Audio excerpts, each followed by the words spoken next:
పడతాయి. ఇచ్చేవాళ్ళ సార్ మర్చిపోయి చైనా మొత్తం తీసుకోవాలి. ఖర్చు కూడా వాళ్ళని మా ఖర్చు కూడా సార్ అంతా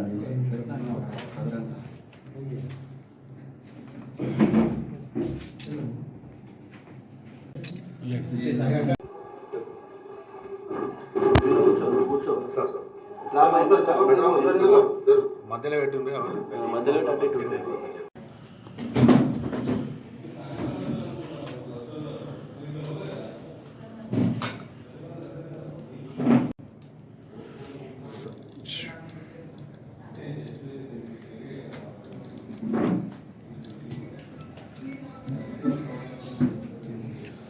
సార్ డిఎస్పీ గారు ఫోటో ఒకసారి ఫోటో ఫోటో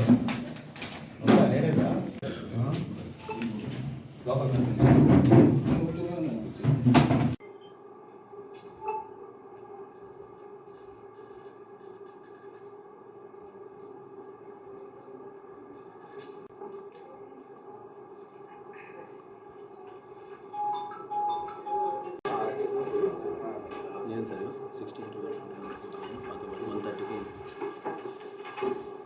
ఇవాళ 10:30కి 16వ తారీఖు రోజు మన జగిత్యాల పట్టణంలోని పాత బస్టాండ్లో ఈ తక్కలపల్లి గ్రామానికి చెందిన మిట్టపల్లి జలజ అనే మహిళ ఆమె బంగారు ఆభరణాలు బ్యాంక్ లాకర్లో పెట్టే నిమిత్తం తీసుకొని వచ్చి మళ్ళీ వెళ్తుంటే ఒక 5 మహిళలు, అంటే ఫస్ట్ ఎవరు తెలియదు ఆమె ఇంటికి పోయి చూసుకున్న వారికి ఏంటంటే ఆమె సంచిలో ఉన్న బంగారు ఆభరణాలన్నీ మాయమైపోతాయి.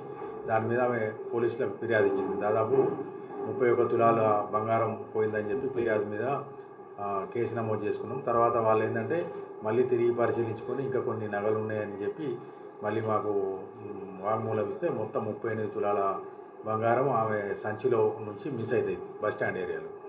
దీని మీద కేసు నమోదు చేసుకొని మన టౌన్ సిఐ సూరం వేణుగోపాల్ మరియు కిరణ్ కుమార్ టౌన్ ఎస్ఐ, ఇంకొక SI Manmadharao and WSI Geetha ఆధ్వర్యంలో మన ఐడి పార్టీ కానిస్టేబుల్స్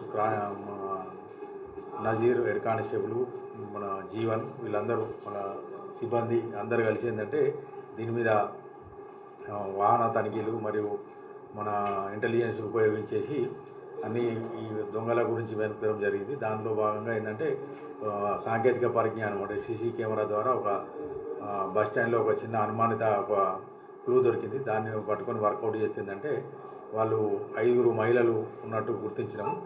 దాంతో ఈరోజు నమ్మదగిన సమాచారం మేరకు ఒక మహిళ అక్కడ నగల షాప్కు అనుమానాస్పదంగా దిగుతుంటే ఆమెను అదుపులోకి తీసుకొని ప్రశ్నిస్తే ఏంటంటే ఆమె దగ్గర ఈ ఏదైతే ఇప్పుడు మనం 31 తులాల బంగారం ఆమె దగ్గరికి వెళ్ళి మనం రికవరీ చేసినాము. ఈమె పేరు ఏంటంటే అద్గాడే కాందే, 60 సంవత్సరాలు. ఈమె రామేశ్వరి టోలీ ఏరియాలో ఉంటుంది. వీళ్ళు మొత్తం 5, వీళ్ళు అంతర్రాష్ట్ర దొంగల ముఠ. అందులో ఈమె సభ్యురాలు. మిగతా 4 స్వప్న మిథున్ లాండే, అద్గాడే కాంత, అద్గాడే గుజానా, సంజన నాడే, వీళ్ళందరూ నాగ్పూర్ ఏరియాలో ఉంటారు. వీళ్ళందరూ సంచార జాతులు. ఇక్కడ ట్రైన్లలో కానీ బస్టాండ్లలో కానీ అక్కడ వాళ్ళు చేసుకుంటూ ఏంటంటే మహిళలు కావచ్చు, ఇంకేదైనా సంచులు కావచ్చు ఉంటే దొరుకుతుందంటే దాంట్లో డబ్బులు కానీ నగలు కానీ తస్కరిస్తూ ఉంటారు. దీని మీద ఏంటంటే మేము మంచి టీం వర్క్, మన టౌన్ పోలీసులు మంచి టీం వర్క్ చేసి ఈ మహిళను పట్టుకోవడం ద్వారా ఇప్పుడు మనం 31 తులాల బంగారం రికవరీ చేసినాం. మిగతా వాళ్ళను అక్కడ ఉన్నారని పెడితే అక్కడ ఈ విషయం తెలిసి ఏంటంటే వాళ్ళు పరారైనరు. వాళ్ళ దగ్గర కూడా ఇంకొక 7 తులాల బంగారం రికవరీ అయ్యింది ఉంది. వాళ్ళని కూడా త్వరలోనే పట్టుకుంటాం. వాళ్ళు మహారాష్ట్రకు చెందిన వాళ్ళు. కాబట్టి ఏంటంటే ఈ దొంగతనం కేసు అంటే సంచలనం సృష్టించిన ఈ దొంగతనం కేసు చేయించడంలో ముఖ్య పాత్ర వహించిన టౌన్ సిఐ వేణుగోపాల్ మరియు town SI Kiran Kumar, Manmadharao and Geetha మరియు ఐడి పార్టీ సిబ్బంది నజీర్, జీవన్లు వీళ్ళందరినీ అభినందిస్తున్నాము. ఎస్పీఆర్కి చెప్పి వీళ్ళకు కూడా రివార్డ్స్ ఇప్పిస్తాం.